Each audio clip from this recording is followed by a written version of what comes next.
Hey everyone, Dr. Adam here with a follow-up video for our Posture Month series that we're doing here over the next couple of weeks.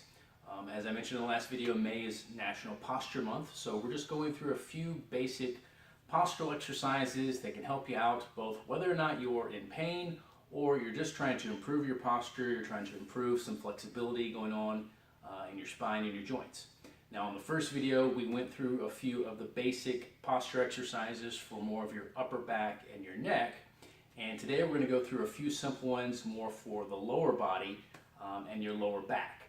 And of course, we're probably going to do a few more follow-up visits just because, you know, for the lower back and your hips and your pelvis, there's quite a few that you can do that are very helpful. So we're going to do a few more follow-up visits or a few more follow-up videos even after this one. But today I want to start with just a few of the more basic ones to do, and of course you can do these kind of no matter where you're at, you know, whether you're dealing with some pain patterns or, like I said, you just want to improve the posture and you want to improve flexibility and strength.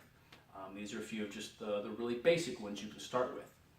The first one that I always give to people is called a Piriformis Stretch. Now your piriformis muscle is a muscle that starts in your low back and then it attaches down into your femur along that long bone in your leg. So it's a pretty long muscle that goes all the way down through your hip and pelvis. And part of its job is to help you externally rotate your hip and your pelvis.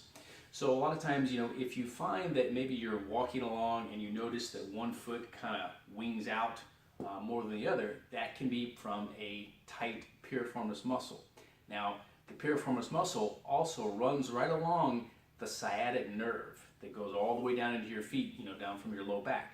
So a lot of times if you have a really tight piriformis or an inflamed piriformis, that can mimic the same symptoms of sciatica because it puts extra pressure on that sciatic nerve. So it's a great stretch to do when you're dealing with any type of pain that's shooting down your legs or any numbness or tingling or anything like that. And it's a really simple stretch to do. And you can do it either sitting, which I'm going to demonstrate the sitting motion of it, but you can do it laying down as well.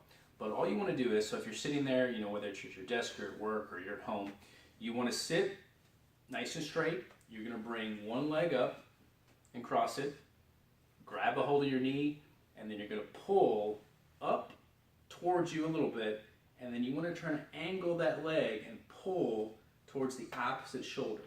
Okay, so more just coming a motion like this. All right, so as that's coming, I'm feeling that pull all down and through here, which is exactly where you want to feel it. So a nice little stretch right through that piriformis, and that's going to hit up some of your glute muscles as well. Okay, so you just want to pull and you want to hold it for maybe 5 to 10 seconds, and then you can go the opposite where you push it down just a little bit, and then you just give it a little bit of a push down, and once again you'll feel it stretching right in through here, right below the hip there. All right, and then you just want to do that on both sides. Okay, and you can do this multiple times a day, just whether you're sitting at work, like I said, or you're just kind of hanging out. But you'll just feel a nice little pull in that piriformis. So that's one of the more simple ones to do. Okay, the next one we're going to do is a hip lift. Okay. So this one, it is better to do whether you're maybe either laying on something kind of nice and flat, whether it's the floor or if you've got a nice solid bed as well.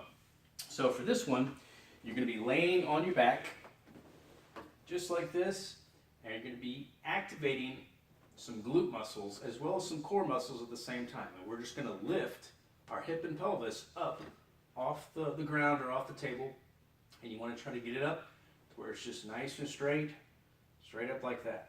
Okay, so once again, you're activating some glute muscles back in through here, some extensor muscles, as well as some core muscles in through here. Okay, and you just hold like that, once again, for 5 to 10 seconds, and you let it relax and rest a few seconds, and then you do it again. Keep holding it. And ideally, if you want to get to where you can hold that for up to maybe 20 to 30 seconds, that's going to be really helpful as far as just really stabilizing all these muscles in through here, right around the hip. All right, so that's the hip lift. The next one is going to be what we call a bird dog. Now, this one can be a little more difficult to kind of get the hang of, so you want to take this one slowly. So because this one is essentially similar to a yoga type motion.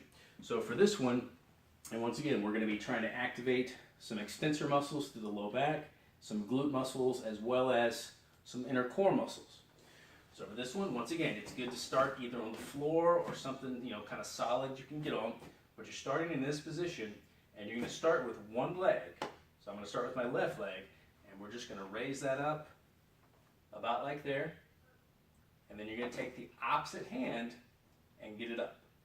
Now, if you have to start like this, that's okay. But ideally, you want to get to where you can get all the way up and hold this pose for maybe 5 or 6 seconds, and then you just switch sides. Take the opposite leg, opposite arm, pushing straight out. Like I said, you're going to feel that in those glutes, hip muscles, extensor muscles, and coming down like that.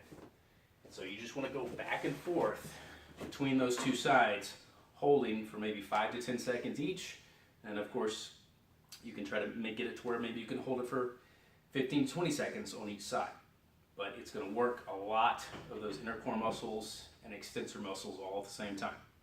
All right, the last one for this session, we're going to do a hip flexor motion. Now, your flexor muscles, especially in your hips, are what bring your hip up closer to your body. So we call those hip flexors. One of the big ones is called an iliopsoas muscle. So for this one, make sure I got the camera down a little bit. You can start, and there's a few variants which I'll show in the next few videos on the ways you can do this, but this one is a pretty simple one where you want to start kind of down like this, in this position, and it's good if you can kind of get your hands up, because like I said, once again, this can work those back muscles, upper back muscles and cervical muscles as well, but you can take your hands behind your back, and then you just lean forward, just like that. Okay, and I'll show you here in a side motion too. But you're just leaning forward, and you're feeling a nice little pull coming through those anterior hip flexor muscles right in through here. This is what it looks like in the side. All right, so down like this, and then just leaning forward.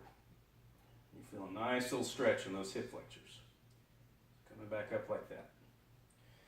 Because when those hip flexors are too tight, you might notice that your stomach's kind of shifting forward a little too far much. You might be kind of walking kind of anterior like that. So that's just an easy way to get those hip flexors a nice little stretch.